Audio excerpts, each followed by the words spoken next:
Fala galera, mais um dia para o nosso devocional diário, vamos continuar meditando em Mateus capítulo 23. Eu sou André Maldonado e o AB7 é uma produção do JC na Veia.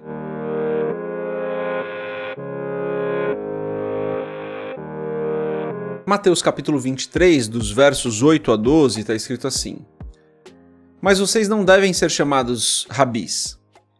Um só é o mestre de vocês e todos vocês são irmãos. A ninguém na terra chamem pai, porque vocês só têm um pai, aquele que está nos céus.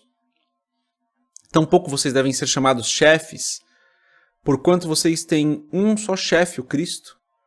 O maior entre vocês deverá ser servo. Pois todo aquele que a si mesmo se exaltar será humilhado, e todo aquele que a si mesmo se humilhar será exaltado. Até aqui, até o verso 12. Vamos fechar os nossos olhos, curvar nossa cabeça e fazer uma oração. Senhor, Tu és bom. Tu és o nosso grande Deus, Tu és o justo juiz, Tu és o nosso Rei, o nosso Senhor, Tu és o nosso Salvador, Tu és o Deus eterno, Criador de todas as coisas, Tu és o Deus Todo-Poderoso.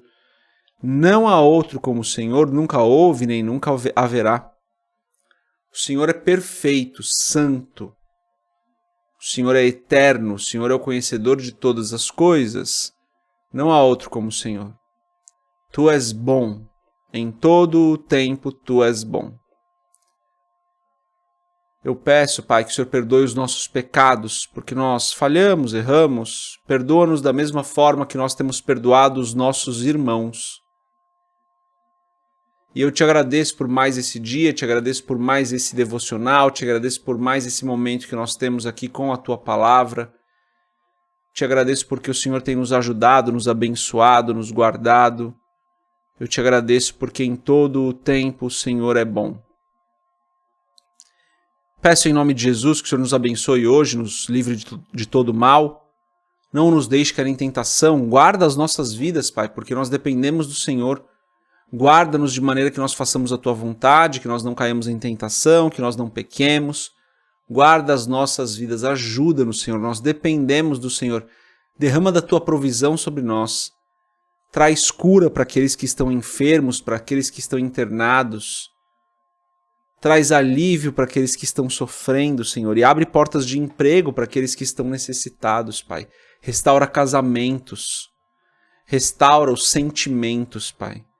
Nós precisamos do Senhor, e eu peço, como sempre, que o Senhor abençoe cada familiar aqui representado, que ainda não entregou a sua vida a Cristo, que essas pessoas se arrependam dos seus pecados, que a sua graça as alcance e em nome de Jesus elas venham correndo para Jesus. Em nome de Jesus eu oro e te agradeço. Amém. Ótimo, continuamos lendo aqui Mateus 23, né? Jesus continua explicando agora para a multidão e para os discípulos como eles deveriam ser diferentes dos fariseus, né? Lembra que ele vinha conversando com os fariseus, responde algumas perguntas, daí ele coloca os fariseus na parede perguntando para eles, se vira para a multidão, para os discípulos e começa a ensinar e mostrar como os fariseus estavam errados. Verso 8, né? Mas vocês não devem ser chamados rabis, porque ele fala no verso 7, né, que os fariseus gostavam de ser chamados de rabis. Um só é mestre de vocês e todos vocês são irmãos. Aqui é muito importante, né? Um só é o nosso mestre, Cristo é o nosso mestre, Cristo é o nosso guia, Cristo é aquele que nós devemos seguir, Cristo é aquele que nós devemos copiar, Cristo é aquele que nós devemos fazer como ele fez. E daí ele fala assim, e todos vocês são irmãos, todos vocês são irmãos. Você que está assistindo aqui, você que está acompanhando aqui, ouvindo, é meu irmão. Eu sou irmão de vocês, nós somos irmãos. Eu não sou melhor que vocês. Eu estou numa função aqui, talvez diferente da de vocês. Uma função. Só uma função. Que qualquer um poderia fazer. Nós somos irmãos. Iguais. Ele continua. A ninguém na terra chamem pai, porque vocês só têm um pai, aquele que está nos céus.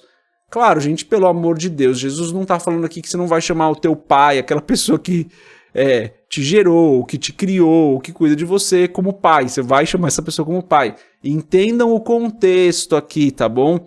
Não vai tirar, pega uma parte do versículo 9, né? Porque Jesus diz, a ninguém na terra chamem pai. Então agora eu não te chamo mais de pai, eu te chamo de progenitor. Não é isso, né, gente? Pelo amor de Deus, não tira o texto do contexto para criar pretexto para fazer besteira. Aqui o que Jesus está falando é, se somos todos irmãos, não fiquem chamando a ninguém de pai. Vocês são irmãos, servos uns dos outros. Daí ele diz, porque vocês só têm um pai, aquele que está nos céus. Tampouco vocês devem ser chamados de chefes, porquanto vocês têm só um chefe, o Cristo.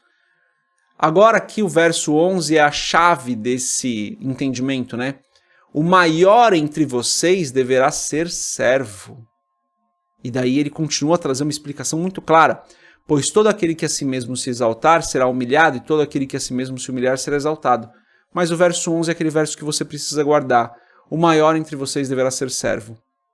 Esse é um princípio da palavra que nós vemos repetidamente ao longo de toda a palavra. O maior entre vocês deverá ser servo. Você quer ser o maior? Sirva. Você quer ser grande? Sirva. Você quer ser abençoado? Sirva. Sirva os seus irmãos. Ah, André, mas ele está muito mais tempo na igreja que eu. Ele deveria saber muito mais. Serve esse irmão aí. Ah, André, mas ele chegou agora na igreja. É ele que tem que pastar um pouco. Serve esse irmão aí. Serve ele, tá bom? Serve essa irmã aí. Não, André, mas ele é ricão, cara. Ele tá cheio de dinheiro. Serve esse irmão. Serve ele. Não, André, mas ele não tá nem trabalhando, cara. Não tá trabalhando e tal. Serve esse irmão aí. Vai servir, irmão. Vai servir os outros, vai amar. Não tô falando que eu sou perfeito nisso, porque eu não sou. Claro que eu não sou. Mas a gente precisa aprender, porque isso também, lembra, né? É o meu devocional, né? O devocional que eu faço pra mim mesmo aqui, que eu tô aprendendo com a palavra também. Então, a gente precisa ser servo, a gente precisa olhar para as pessoas que estão à nossa volta e servi-las. A gente não tem que servir aqueles que a gente acha que merecem. Se fosse assim, Cristo não teria morrido na cruz, porque ele morreu na cruz, ele veio para servir. O Cristo, o Mestre, veio para servir e ele deu exemplo. Diferentemente dos fariseus que falavam e não faziam aquilo que eles mesmos falavam, Cristo dá o maior exemplo de serviço. Ele morre na cruz por todas as pessoas. Morre na cruz por aqueles que a gente julga que merecem ou que não merecem, ele morreu por todos. Não olhou para merecimento, não olhou para obras, não olhou para quem era quem, não olhou para posses, não olhou para conhecimento. Ele morreu por todos. Ele deu o exemplo final do que nós devemos fazer. Servir em todo tempo. Essa é a mensagem de hoje. Deus abençoe a sua vida. A gente se vê amanhã se Deus quiser. Paz.